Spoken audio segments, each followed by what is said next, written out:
What if I told you that drinking water on a pirate ship could kill you faster than a sword wound? The deadliest thing aboard wasn't enemy cannons or scurvy. It was sitting right there in their supply room, looking completely harmless. Pirates weren't afraid of enemy cannons. They weren't even that worried about storms. What actually terrified them? The water barrel sitting in the ship's hold. Here's the thing nobody tells you about life at sea in the 1700s. Fresh water turned deadly faster than you'd believe. Within days of leaving port, that crystal clear drinking water started growing things. Algae, bacteria, stuff that would make a modern health inspector faint on the spot. And it gets worse. The ship's hold was basically a sauna. Dark, hot, zero airflow. Bacteria absolutely loved it down there. They multiplied like rabbits at a rabbit convention. One contaminated barrel could spread dysentery through an entire crew in 48 hours. That's faster than gossip travels through a small town. Sailors had a name for it. They called it Green Death. Why? Because the water literally turned murky green right before their eyes. Cheerful, right? Now here's a stat that'll surprise you. More pirates died from drinking bad water than from sword fights and naval battles combined. All those dramatic movie scenes with cannons blazing. Historically, the water barrel was the real villain. But wait, it gets even more disgusting. The smell of weeks-old barrel water was so foul that grown men would gag trying to force it down. We're talking rotten egg mixed with swamp, mixed with regret. I've smelled some questionable things in my life, but nothing compares to accounts of what old ship water smelled like. So why didn't they just not drink it? Well, dying of thirst wasn't exactly a better option. They were stuck between a rock and a very green, very smelly hard place. But the barrels themselves, they made everything 10 times worse. And here's why. Here's the thing about storing water on a pirate ship. The containers themselves were working against you. Oak barrels were the standard. Every ship used them, and oak is porous. Tiny holes and grooves run through the wood grain like microscopic tunnels. Bacteria loved hiding in there. You could scrub a barrel for hours, and those little killers would still be waiting in the cracks. Coopers tried sealing barrels with pitch and tar to make them watertight. Smart idea, right? Well, those substances slowly leached into the water over weeks at sea. You'd start drinking a cocktail of toxic compounds without even knowing it. The cure became part of the problem. But wait, it gets worse. Ships didn't carry 10 or 20 barrels. They carried hundreds, all stacked in the hold. Dark, damp, zero airflow. Basically, a luxury resort for mold and fungus. I've seen forgotten leftovers in my fridge that looked healthier than what grew down there. Then there's the contamination factor nobody talks about. That barrel holding your drinking water, last voyage it held salted herring, or vinegar, or whale oil. Good luck getting that taste out. Pirates were essentially drinking fish-flavored bacteria soup and calling it refreshment, and the ocean itself was an enemy. Seawater constantly seeped through hull planks during rough weather. It mixed with bilge waste at the bottom of the ship. That nasty cocktail would contaminate nearby freshwater stores. Your clean water literally sat inches away from the foulest liquid on Earth. The wildest part? Pirates had zero clue why their water kept going bad. They couldn't see bacteria, so they blamed curses, bad omens, angry sea gods. Little did they know, the real solution was already sitting in their cargo hold, and it came from sugarcane fields. Here's the thing, though. Knowing water could kill you is one thing. Actually fixing the problem? That's where it gets interesting. British Admiral Vernon figured this out in 1740. The man looked at his sailors dropping like flies from bad water and thought, what if we just mixed rum into it? Sounds crazy, right? But it worked. The alcohol acted as a mild disinfectant. Not strong enough to make the water perfectly clean, but strong enough to kill most of the bacteria trying to murder everyone on board. He called it Grog. 4 parts water, 1 part rum. Strong enough to purify. Weak enough that sailors could still climb the rigging without falling to their deaths. A delicate balance, honestly. Now pirates took this idea and ran with it. They weren't mixing rum because some admiral told them to. They'd already discovered that rum drinkers survived longer than water drinkers. Vernon just gave it a fancy name. Caribbean rum became the gold standard. Why? Sugarcane spirits mask the taste of rotting water better than anything else. You ever tried drinking something that smells like a swamp? Add enough rum, and suddenly it's almost tolerable. Almost.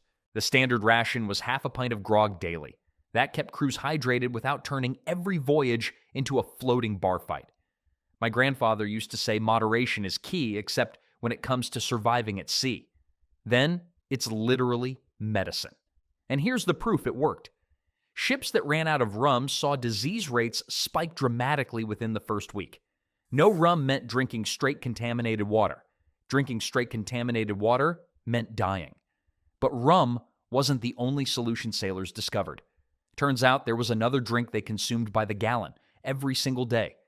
Beer wasn't just popular with pirates, it was basically breakfast. English sailors received a gallon of beer every single day. Not because the Navy was generous, because beer was safer than water and everyone knew it. Here's the thing about fermentation that nobody understood back then. When yeast eats sugar and produces alcohol, it creates an environment where dangerous bacteria simply cannot survive. The sailors just knew beer didn't make them sick. The science came centuries later, but ship's beer wasn't the stuff you'd order at a pub. This was brewed intentionally weak, around 2 to 3% alcohol. Why? Because you can't climb rigging or load cannons when you're stumbling drunk at 9 in the morning. Makes sense, right? And honestly, weak beer solved multiple problems at once. Beyond hydration, beer delivered actual calories. Sailors doing backbreaking labor burned through energy fast. Beer also contained B vitamins that prevented certain deficiency diseases. Not a complete solution, but better than nothing. The brewing process itself was secretly genius. Before yeast ever touched the mixture, brewers boiled the water. Every pathogen died in that boiling pot. The alcohol was almost a bonus at that point. Now here's where pirates got creative. When raiding merchant ships, smart crews prioritized beer barrels over gold coins. Gold can't keep you alive crossing the Atlantic. 3,000 gallons sounds like a lot until you calculate 100 thirsty men drinking for a month.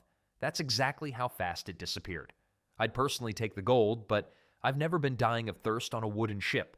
Different priorities. But beer had one massive problem. It spoiled faster than wine or spirits, especially in tropical heat. Which brings us to what the officers were drinking while common sailors gulped weak ale.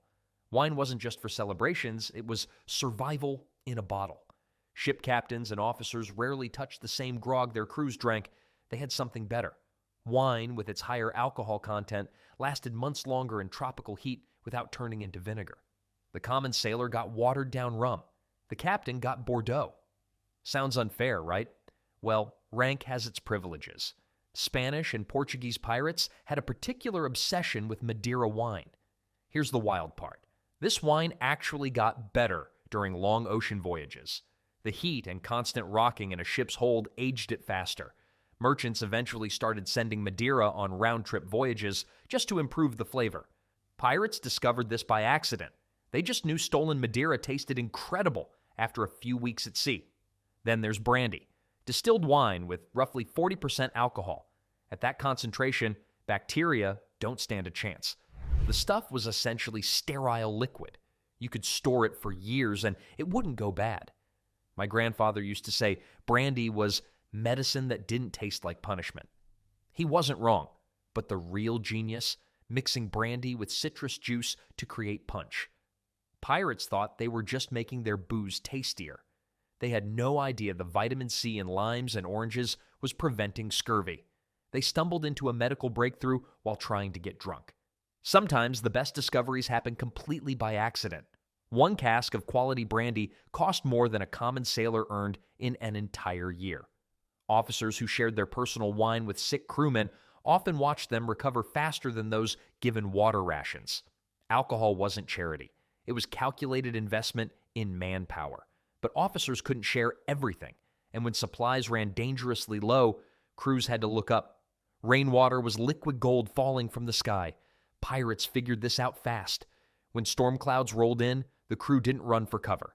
They ran for canvas. Every tarp, every spare sail, every piece of stretch cloth got dragged onto the deck and angled toward empty barrels. Free water, no bacteria, no green slime, just pure drinkable rain. A heavy Caribbean squall could refill an entire ship's water supply in under 2 hours. That's months of drinking water, delivered free of charge by weather. My electric bill wishes it worked that way. But here's where pirates got clever. They carved wooden gutters along the ship's rails. These channels funneled runoff directly into collection containers. No wasted drops. Every bit of rain that hit the deck flowed toward a barrel. Now, smart crews had one critical rule. The first few minutes of rainfall, throw it away. Sounds crazy, right? Well, think about what sits on those ropes and sails between storms. Salt spray, bird droppings, dried fish guts from yesterday's lunch. The initial rainfall washes all that nastiness down before the clean water starts flowing. Patience literally saved lives. And the weird part is how desperately crews prayed for rain. Ships becalmed in windless waters, sitting dead in the ocean with sails hanging limp, wanted storms more than favorable winds. Wind moves your ship. Rain keeps you alive. Captains tracked weather patterns obsessively. The rainy season meant survival season. Experienced pirates timed their voyages around when Caribbean skies opened up regularly. But rainwater had one massive problem. You couldn't count on it. Weeks could pass without a single cloud. And when the sky stayed blue for too long, pirates faced a horrifying choice. Some tried making their own fresh water from the ocean itself. So what happens when you're stuck in the middle of the ocean with no rain, no rum, and green sludge in your barrels? You get creative. Dangerously creative. Some desperate pirates looked at the endless ocean surrounding them and thought, there's water everywhere. Why can't we just drink it? Here's why. Seawater contains about 3.5% salt. Doesn't sound like much, right? Wrong. Your kidneys need fresh water to flush out salt. Drink seawater, and your body actually loses more water processing the salt than you took in. It's like trying to pay off debt by borrowing money at higher interest. You're just digging yourself deeper. But pirates weren't stupid. Well, not always. Someone figured out that if you boil seawater and catch the steam, the salt stays behind. Pure water rises up. Basic science that most of us learned in school. They were doing it 300 years ago on wooden ships with no electricity. The setup was primitive. A copper pot over a fire, a cloth-covered lid to trap the steam, cold surface above to make the steam condense back into liquid. Drip by drip, fresh water collected. Sounds simple enough, except it was painfully slow. We're talking maybe 1 cup of drinkable water per hour of constant fire. For a crew of 40 men who each need about half a gallon daily just to survive, you'd need to run that still around the clock for weeks. And here's the real problem. Fire needs fuel. Ships carried limited wood and coal. Every log burned for distillation was a log not used for cooking food. Pick your poison, literally. The truly desperate, they drank their own urine. I know. Disgusting. But it actually contained less salt than seawater, though even that only bought them a few extra days. Unless they found an island, pirates didn't just sail randomly hoping to stumble across fresh water. They had mental maps burned into their brains. Every experienced captain knew exactly which Caribbean islands had reliable springs. Forget treasure maps. Water maps kept you alive. And here's where things got dangerous. Naval commanders weren't stupid. They knew pirates had to resupply eventually, so they set ambushes at the most popular watering spots. Showing up at the wrong spring meant sailing straight into a trap. Some crews lost half their men just trying to fill barrels. But let's say you found a safe island. The work was brutal. Those empty barrels weighed about 70 pounds each. Full ones? Over 400. Now imagine rowing them through crashing surf in a tiny boat, then dragging them up rocky streams through jungle heat.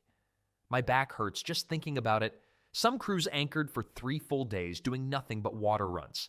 3 days sitting vulnerable while scouts climbed trees watching for sails on the horizon. Talk about stressful. Here's something that might surprise you. A pirate captain who sailed past a known water source without stopping? That man risked mutiny before sunset. Crews didn't care about your reasons. Skip water, lose your command. Simple as that. This desperation explains why places like Tortuga and Nassau became legendary pirate havens. Sure, they had corrupt officials and friendly merchants, but more importantly, reliable freshwater springs within walking distance of the harbor. Location, location, location. Real estate agents would understand pirates perfectly. These island stops were calculated gambles every single time. Rush the job and you'd leave with half-filled barrels. Take too long and enemy ships might spot your masts. But what happened when you couldn't reach any island at all? When water ran completely dry in the middle of the ocean? When water ran out completely, things got ugly fast. 3 days without water, and the human brain starts misfiring. Pirates would hallucinate islands that weren't there. They'd see their mothers waving from empty horizons. Some attacked their own crewmates over imaginary slights. The mind basically short circuits when it's desperate enough. Here's what's haunting. Ships were sometimes found drifting with entire crews dead at their posts. No battle damage, no signs of attack, just empty water barrels and bodies scattered across the deck. These ghost ships told a story without words. Thirst had won. Smart captains implemented rationing the moment supplies looked thin. And I mean thin rationing. We're talking spoonfuls, not cups. Each man received his measured portion while armed guards watched the barrels. Trust evaporated faster than the water itself. Stealing water? That was a death sentence. Not figuratively, literally. A thief could doom 50 men by taking more than his share. So crews executed water thieves without trial. Sounds brutal, I know. But when one selfish act could kill everyone aboard, nobody had patience for mercy. Now here's where desperation breeds creativity. Some pirates discovered that sea turtles contained blood with lower salt content than seawater. So they'd catch turtles, bleed them, and drink it warm. Not exactly a cocktail you'd order at a bar, but it bought another day or two of survival.